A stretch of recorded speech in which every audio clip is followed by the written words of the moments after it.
Ladies and gentlemen, welcome back to Let's Dev. Today we're starting on yet another clone project.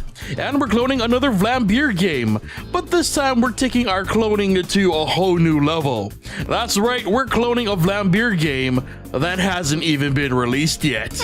Now, earlier this year at PAX West, Vlambeer celebrated their 8th birthday with the surprise reveal of a new prototype they've been working on. Rami described it as a reverse Space Invader shooter where the player is solely responsible for the chaos on screen. And while it seems there isn't too much footage of the game out there, IGN has provided enough that I think we can try remaking a good chunk of it ourselves. So the plan for today is to start working on the foundation of the project, which will be forming almost exclusively based on what can be extracted from IGN's coverage. We'll focus on building the player first, and dip our toes into enemies if we've got the time. And truth be told, we're doing this out of pure love for Vlambeer. They're a company I really look up to, especially as a GameMaker user, which by the way, considering I'm still new to GameMaker Studio 2, the best way to learn is by doing what's already been done. And also, on a personal note, I really want to play this new prototype, so, Vlambeer, if you want to, hit me up with a copy of that prototype, I'm just saying, wink wink. Anyway, let's get to the coding. So the first thing I did was doodle out our little sprites. In total, I counted at least 5 different types of enemies, which I've identified by their dominant colors: green, purple, blue, orange, and yellow. I've also doodled our player's ship, some kind of space V with an apparent wedgie. Nice. With the basics done, it was time to start working on some code. Focusing on the player first, I added the top-down controls that we've used in previous work. I'm actually not sure if the player has free movement, but we'll be operating on the assumption that we do for the time being. I then set up a simple camera and then tied full 360 control of the ship to the mouse. Now, according to IGN's coverage, the player doesn't actually control the direction that they're facing and simply aim for the nearest enemy to them. But for the sake of testing purposes, we're going to go with full control until our enemies are built and we are ready. Next, I started working on the player's projectiles. From the footage, I was able to identify 2 possible player weapons, a multi-shot weapon and possibly a laser weapon. But for now, we're sticking with just the multi-shot. So after setting up a sprite for our multi-shot, I used code we've very much used in the past to create projectiles. But before making it a multi-shot, I started with a singular bullet.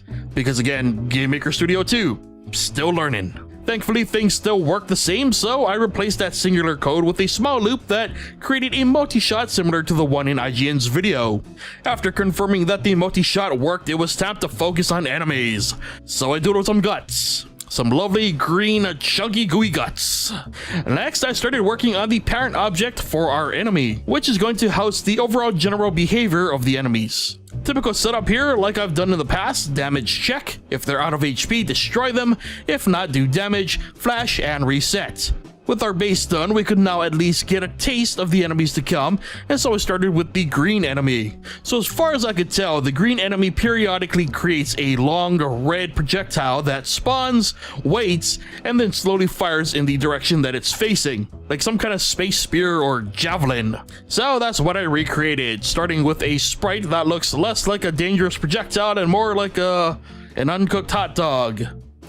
Using alarms, I had the green enemy track the player and then create said hot dog, and repeating the process a second later. And as for the enemy's projectiles, I'm gonna try my best to keep things as clean as possible by hopefully fitting all projectiles' behaviors into a singular object. So first, I set up an alarm which should switch the projectile states to quote-unquote on, which surprisingly will be useful for multiple enemies in the future. But for now, using a mixture of alarms and the good old switch, I was able to have the green enemy spawn their hot dog projectile, wait for a moment, and then have it fly in the direction it's facing. So far, we're not doing too bad. So now that we have an actual enemy to shoot, it was time to make us some guts. I don't know why I said it that way. So I created a guts object that simply chooses a random image and a random angle, which is going to give us a nice bit of variety when they spew from the corpses of the enemies. Which is what I did. When enemies die, they then spew out in random directions a few guts.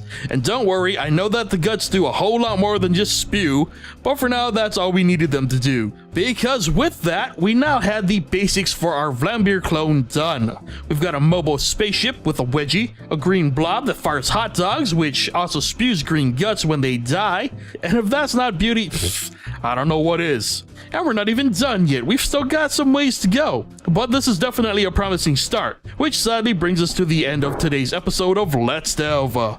So remember that if you like this video or enjoy Let's Delve in general, be sure to hit that like button. If you aren't already subscribed, be sure to hit that subscribe button and be sure to turn on notifications so you never miss a new episode. And as always, be sure to leave your thoughts on our progress in the comment section below. Thank you so much for watching, and I'll see you guys next time.